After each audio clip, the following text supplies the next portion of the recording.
नागपंचमी है। संपूर्ण सनातनवासियों को मेरी ओर से नागपंचमी की बहुत बहुत बधाई। और चौरसिया समाज को आज बहुत बहुत संपूर्ण विश्व की चौरसिया समाज को हमारी ओर से बहुत बहुत नागपंचमी की बधाई हो, क्योंकि पूरा चौरसिया समाज कोई दूसरा नहीं है। संपूर्ण विश्व का चौरसिया समाज मेरे शेषनाग और भगवान के गले में रहने वाले वासुकी नाग के कृपा पात्र हैं, आशीर्वाद के पात्र हैं। संपूर्ण चौरसिया समाज को बहुत बहुत साधु। नागलक्ष्मी ने मंगल विवाह हो गए। नागलक्ष्मी शेषनाग जी के साथ ब्याह गई। एक दिन शेषनाग जी नागलक्ष्मी के साथ में भ्रमण कर रहे थे, दोनों घूम रहे थे। लक्ष्मी जी ने देख लिया। लक्ष्मी जी ने नागलक्ष्मी को देखा तो नागलक्ष्मी ने पूछा कि ये कौन है तुम्हारे साथ में? मेरे पति है शेषनाग। ओह ठीक। नाग नागिन का जोड़ा ही ऐसा होता है, पति जाए तो पत्नी बदला लेती है, पत्नी जाए तो पति बदला लेता है।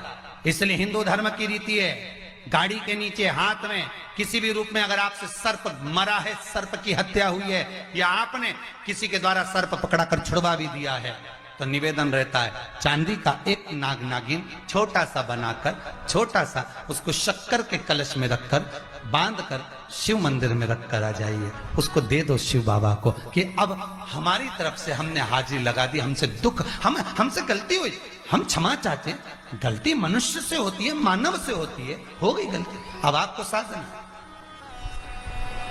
स्वप्न में अगर सांप दिख रहा है, स्वप्न में सर्प नजर आ रहा है, पान का पत्ता, तांबुल पान का पत्ता, उस पान के पत्ते पर एक लाल चंदन से सर्प बना और सर्प बनाकर उसका शिव मंदिर में स्पर्श कराकर बहते पानी में छोड़कर आ जाइए।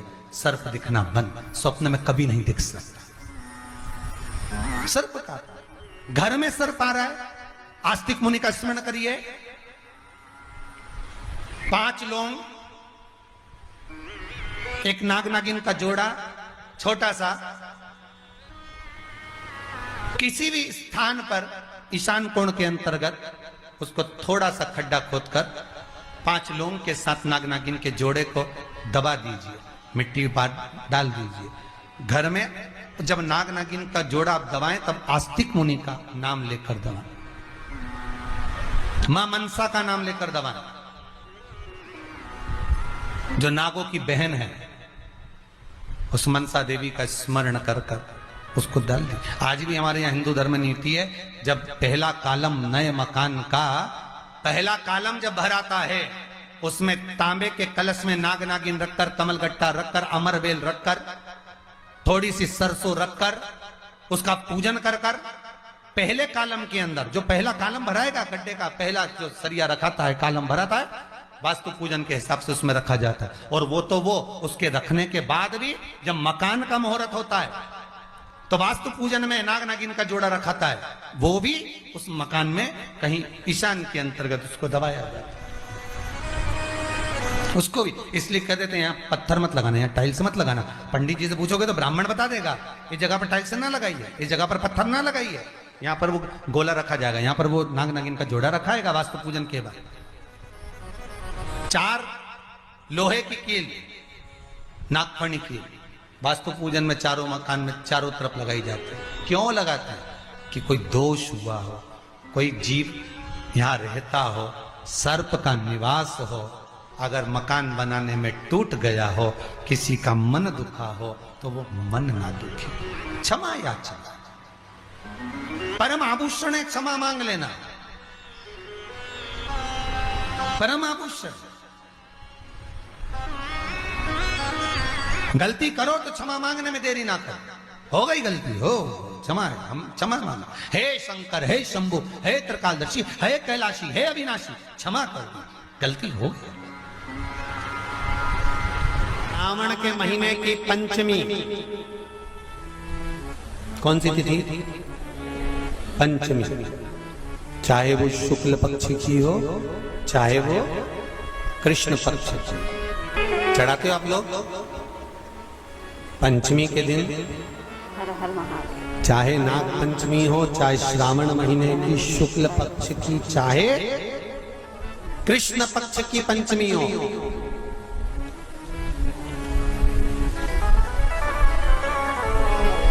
शिव जी पर जल चढ़ाया गया। और समझ लो अच्छे से, श्रावण महीने की पंचमी के दिन देवाधिदेव महादेव पर चढ़ाई गई शमी पत्र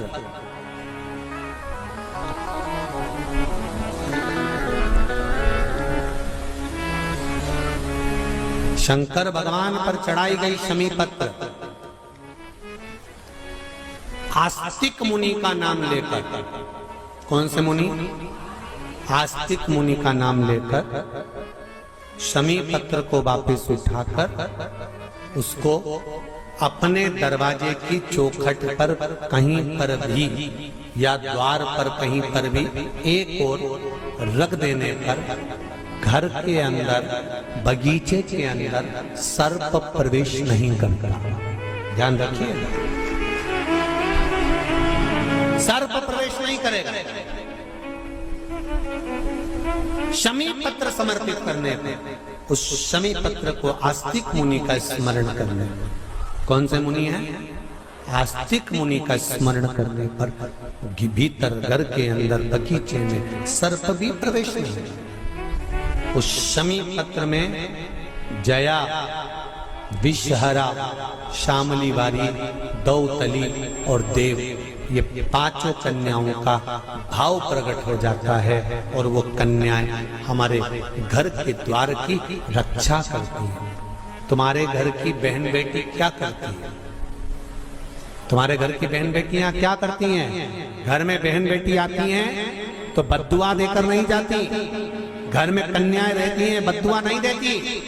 घर की बेटियां जब दरवाजा छोड़कर शादी कर वाले दिन, विदाई के दिन अगर जाती भी हैं तो बेटियां हाथ में धान भरकर फेंक कर जाती हैं कि मेरा मायका खूब फले फूले, आगे बढ़े। छापे लगाकर चली जाती हैं कि हमने हमारी जीवन की सारी दौलत, जीवन का सारा सुख अपने मायके में दे दिया है। वो बेटियां होती हैं। तो जया, विषहरा, शामली बारी, दौतली, देव, ये उस घर में निवास करती हैं जिससे ये घर में हम रक्षा कर सकते, रक्षा कर सकते। श्रावण के महीने की पंचमी कौन सी तिथि?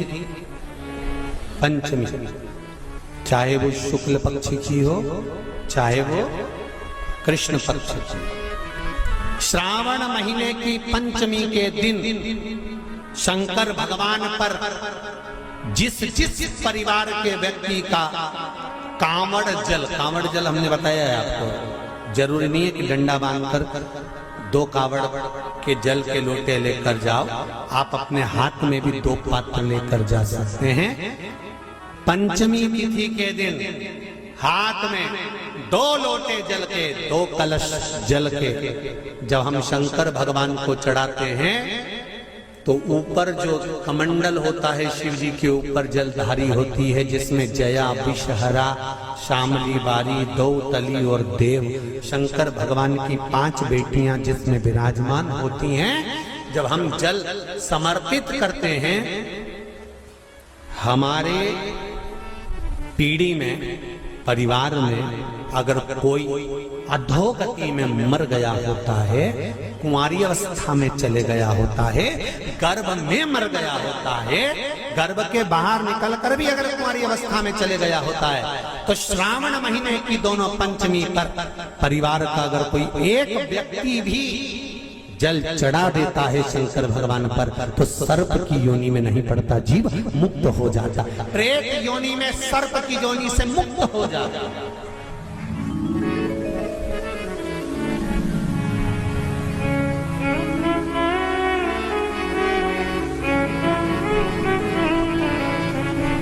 महाराज, हमारे यहाँ सांपों की पूजन कौन से दिन होती है, कौन सी तिथि में करते हैं? जम के बोलो जरा। नाग पंचमी। नाग पंचमी का मतलब क्या है? सांपों की पूजन करो। नाग पंचमी का मतलब होता है शंकर जी के मंदिर में जाकर एक लोटा जल समर्पित कर दो। उसका कारण क्या है कि हमारे परिवार में, हमारे कुटुंब में कोई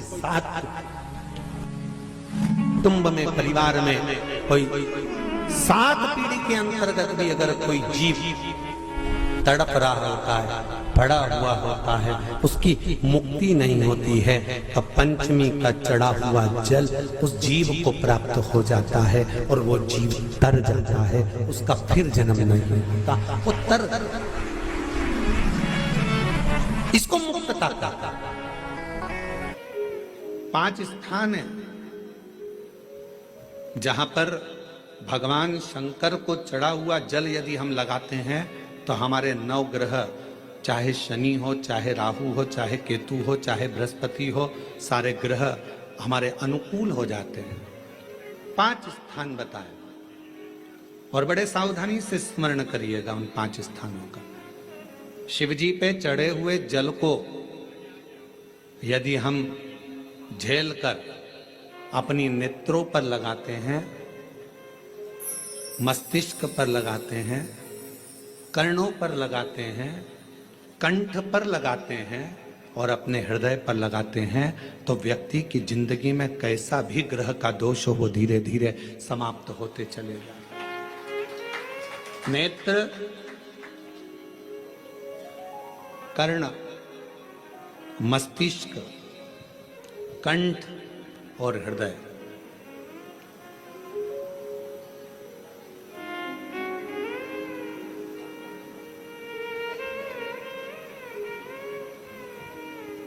ये 5 स्थान इससे बता दिए शिव महापुराण में जिन पर शिव जी के चढ़े हुए जल को हम केवल मात्र लगा लेते हैं तो उससे भी हमको फल की प्राप्ति हो जाती है। 5 स्थान शिव जी को चढ़े हुए जल को लगाने का। पहला स्थान बोलिए, जम के बोलो जरा, नेत्र। दूसरा स्थान कर्ण, तीसरा स्थान मस्तिष्क, चौथा स्थान कंठ और 5वां स्थान अपना हृदय। मात्र ये 5 स्थान शिव जी के चढ़े हुए जल को आप अगर लगा लेते हो तो तुम्हारे ऊपर किसी ग्रह, चाहे शनि हो, चाहे राहु हो, चाहे केतु हो, चाहे मंगल हो, कोई ग्रह आप पर भारी नहीं रह सकता। और एक प्रैक्टिकल कर कर देखना,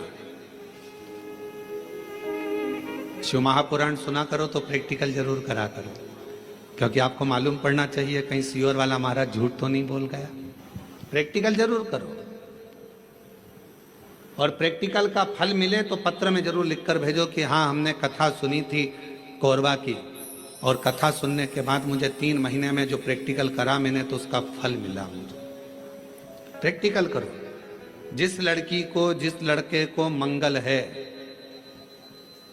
और ब्राह्मण देवता ने यदि आपको कहा कि इनको मंगल है, इसकी शादी में देरी हो रही है, मंगल के कारण अगर शादी रुक रही है, देरी हो रही है, विवाह में देरी हो रही है, तो उस बेटी और बेटे को 3 महीना लगातार शिवजी पे चढ़े हुए जल को इन 5 स्थान पर लगाना प्रारंभ कर दे। 3 महीने के बाद वो खुद कहेगा कि हाँ हमारा संबंध जम गया, हमें मंगल से कोई दोष नहीं लगा। स्वयं शिव कृपा करते हैं, स्वयं शंकर करुणा।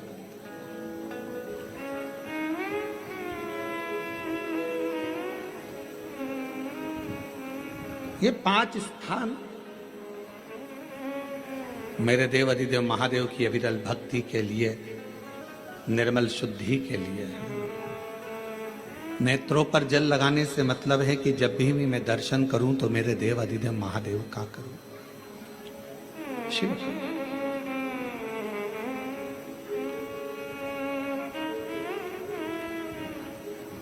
कंठ पर जल लगाने से मतलब है कि मेरे मुख से जो वाणी निकले, और मान लो मेरे मुख से कोई अपशब्द निकल गया तो किसी का बुरा ना हो जाए। कर्णों से जल लगाने से मतलब है कि मेरे कानों के माध्यम से जो शब्द मेरे अंदर जाएं वो मेरे जीवन का कल्याण करें। मस्तिष्क पर जल लगाने से मतलब है कि मेरे भगवान के चरण का जल, उनकी रज मेरे सिर पर चढ़ी रहे और मेरे जीवन में कभी अहंकार ना आए। हृदय पर जल लगाने से मतलब है कि मेरे हृदय में भगवान शंकर के चरणों का वास नित्य प्रतीत है। हमेशा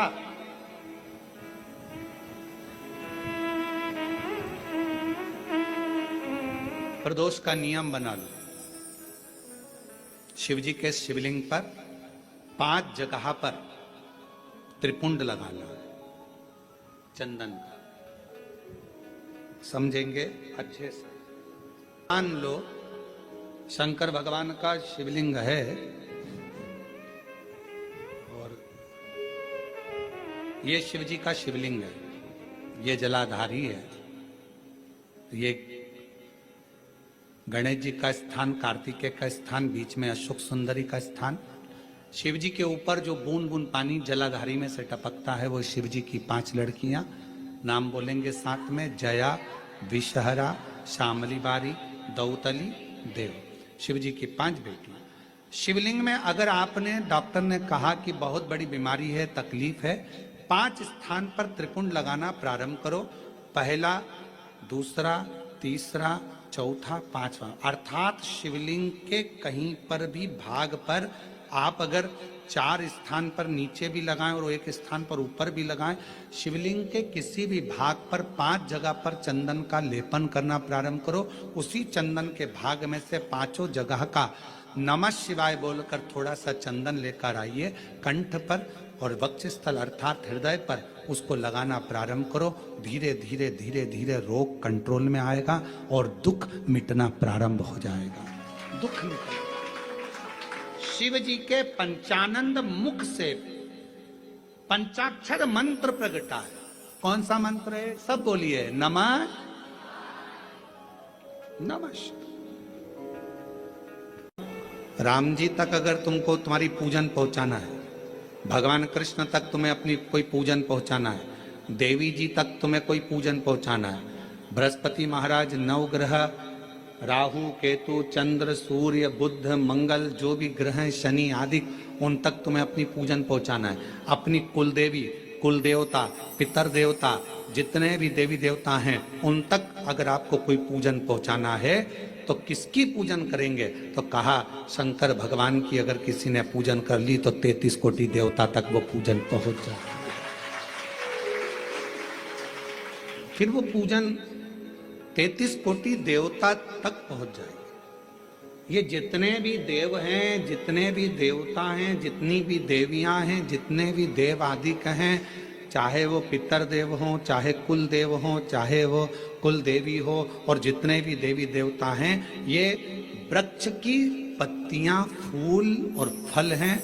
और मेरा देव अधिदेव महादेव इस वृक्ष की जड़ है।